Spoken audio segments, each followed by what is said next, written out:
I've been doing some looking around, and folks have questions about this Neo QLED TV. Well, I'm pleased to say I have answers, and some opinions to go with them. Welcome back, everyone. I'm Caleb Dennison, and today we're reviewing the Samsung QN90A Neo QLED TV. I happen to have the 65-inch version here. We have a lot to cover, including how well this TV's mini LED backlight system works, how this TV measures in terms of brightness, black levels, and color. We'll talk about overall picture quality, and of course, check out some next-gen console action, all to determine if this TV really is all that and a bag of chips. I can't wait. Let's go. Before we dive in, I want to know, are you expecting mini LED TVs to dull the shine of OLED even just a little bit? Leave me a comment about that so we can talk about it. Also, while you're down there, please click like and subscribe, because the more we grow, the more we can pour into these videos for you. And as always, we'll have shopping links to the products you see in this video in case you'd like to help us out that way. You know I appreciate you. Now let's do this. So, spoiler alert, I have very few negative things to say about this TV, but one of those things is that I'd like to see Samsung's SmartTV interface get a makeover. It's not a big deal when Chromecast with Google TV and Roku sticks are so inexpensive these days, but if you're gonna use the TV's apps and such, I think we'd all benefit from a bit of an update. Fortunately though, Samsung gets just about all the good apps, sometimes before others, so there's that. Also, if you're into using smart assistants, you've got your choice between the most popular options. We do like having choices. While we're looking at the menus and stuff, I have to applaud Samsung for making this TV so easy to get set up and optimized. Make some SDR picture settings, make some HDR picture settings, and they are global across all the HDMI inputs and the apps, which is a huge headache reliever for me and for you, so yay. Now let's talk about this Neo QLED business. As I've said before, Neo is Samsung's branding for its mini LED backlit TVs.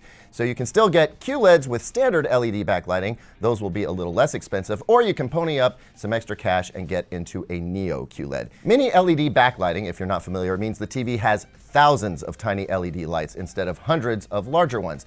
It also has a lot more zones of control, just under 800 on this set. Now, in theory, this means the TV should be able to get brighter, especially in highlights, while keeping blooming and halo effect at bay. That's where you get a halo of light around a bright object on a black background. I'm gonna get into brightness, uniformity, and black levels soon, but I want to first point out that the backlighting system is a little bit slow. It's like an image goes up on the screen, the TV is like, oh, I need to get brighter, and then it does.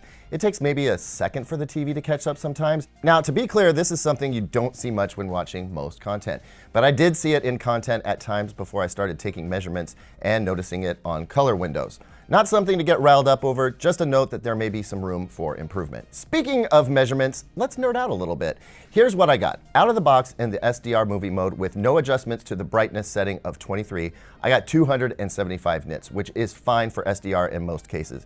You can boost the brightness to a max of 50, and I got 638 nits with my meter. Jumping to HDR, again in movie mode, I got about 1,583 nits. In standard mode, the TV blasted past that to just shy of 1,900 nits, 1867 to be exact. Now, I've seen some comments about those peak brightness numbers being disappointing, and I'm gonna have to respectfully disagree. More is not always better. I mean, take the Hisense H9G. Its peak HDR brightness in a similar picture setting was just over 1,200 nits, and yet I found it was unwatchably bright sometimes, mostly due to processing. On the other hand, you've got the Vizio P-Series Quantum X measuring a bit brighter, but frankly, I'd much rather watch this TV. Details on why coming. My point is, I am fully satisfied with this TV's HDR presentation, and part of that has to do with its black levels and backlight control. So let's look at that. Here's the old white box in the corner pattern. We started in SDR, and looking at it with the naked eye, you'd have to say, yeah, I see a little bit of halo around the edges of that white box. Now let's boost to HDR, and the boxes get brighter, and standing here looking at it, I do see some more halo, although admittedly much less than I have seen on previous TVs. And that includes last year's Q90T. Let me show you something. If I cover up the white box just to its edges, the halo or blooming is noticeably lower. Why? It's our vision. This is not the time for an anatomy lesson, but anecdotally, we have seen supposed blooming with the same pattern on an OLED, and yet we know that isn't possible. The black pixels are black, totally turned off. See what I'm getting at? Sometimes what we perceive as blooming when we're in a pitch black room and this white box is blaring into our eyes isn't really blooming. Don't get me wrong, there is blooming here, but it's less than I've seen in the past. And let me be clear here, the black uniformity on this TV is excellent. Here's a star field. How's that looking? With the brighter version, it looks correct. This is very hard to capture on camera, by the way, because even the high luminance pattern is pretty low. But with the lower brightness version, it struggles a little bit. It comes out of black better than most OLEDs, but it isn't perfect. Now let's talk about color. Out of the box with the movie preset, the red was a little too forward, so I backed that down a bit in the 2-point white balance menu, and bam! This TV's color errors plummeted to well below perceivable error. That's fancy talk for the color on this TV is excellent. In HDR, the TV sometimes overshoots or undershoots some color, so again, it isn't perfection, but the color on this TV is scary good. I think one of the things I'm most impressed with is the off-axis viewing experience. You do see blooming more from the extreme sides, but it's less than last year, and there's very little color shift. Overall, one of the best off-angle TVs we've tested here, and that means a better seat in the house for everyone. The anti-glare is excellent as well. If you do have a lot of light coming in the room and you're watching a dark scene, you may see some rainbow effect, but I'd argue that's better than looking into a black mirror.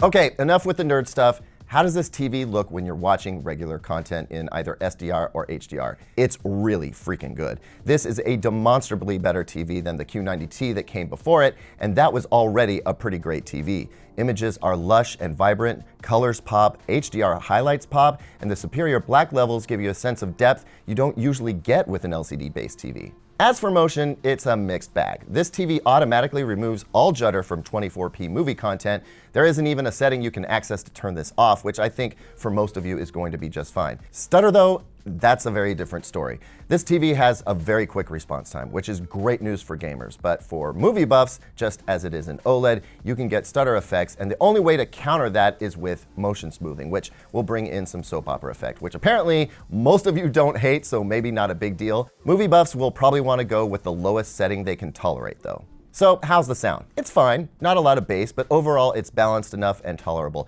It is a little odd that you have to crank the volume number fairly high to get normal in-room volume, but I suppose that means more granular control of the volume levels. I will say Samsung's object tracking sound is mildly effective as well, though not on the level of a Sony OLED where the screen is the speaker. This area right down here would be a great place for a soundbar, and Samsung makes some good ones that integrate really nicely with the TV, though really you can use any soundbar you want. As for gaming, this TV is a pretty stellar choice in that it has remarkably low input lag, under 10 milliseconds in game mode for all resolutions at 60 Hz, and under 6 milliseconds for all resolutions at 120 Hz. The TV also supports FreeSync, but no G-Sync, I'm afraid. Not really sure that's a huge loss for most people because the VRR is there regardless. Anyway, HDR gaming is gorgeous on this TV as well. Very little crushing of the blacks, and if you are playing a really dark game, you can raise the blacks a little for slightly better shadow detail. I didn't really need it playing in the dark though. The TV comes out of black fairly well and retains most shadow details just fine on its own. It's the bright highlights that really have me sold though. Games pop on this TV. There's no screen tearing, really smooth gameplay, and the picture is absolutely gorgeous. That's good enough for me. So on the downside, the TV only has one HDMI 2.1 input, so if you own both the Xbox Series X and the PlayStation 5, you'll need to swap them out by hand or go for a full-on HDMI 2.1 AV receiver to switch between them. So with just one HDMI 2.1 input, no Dolby Vision, and a smart TV interface that could use a facelift, the Samsung QN90A is not a perfect TV by any means, but by most meaningful measures, it is truly outstanding. Putting all the numbers aside, I like to do just a gut check. I watch a lot of TVs, and some of them are a letdown, some of them are just fine, some are great, and some are real knockouts. I've got to put the Samsung QN90A in that last category. I just love watching it. So does it beat OLED? I'm afraid that's a topic for another video. Thanks as always for watching, everyone. What are the top 3 TVs you would want to see this one compared to? Tell me about that in the comments. Don't forget to like and subscribe, and here are 2 other videos I think you'll like.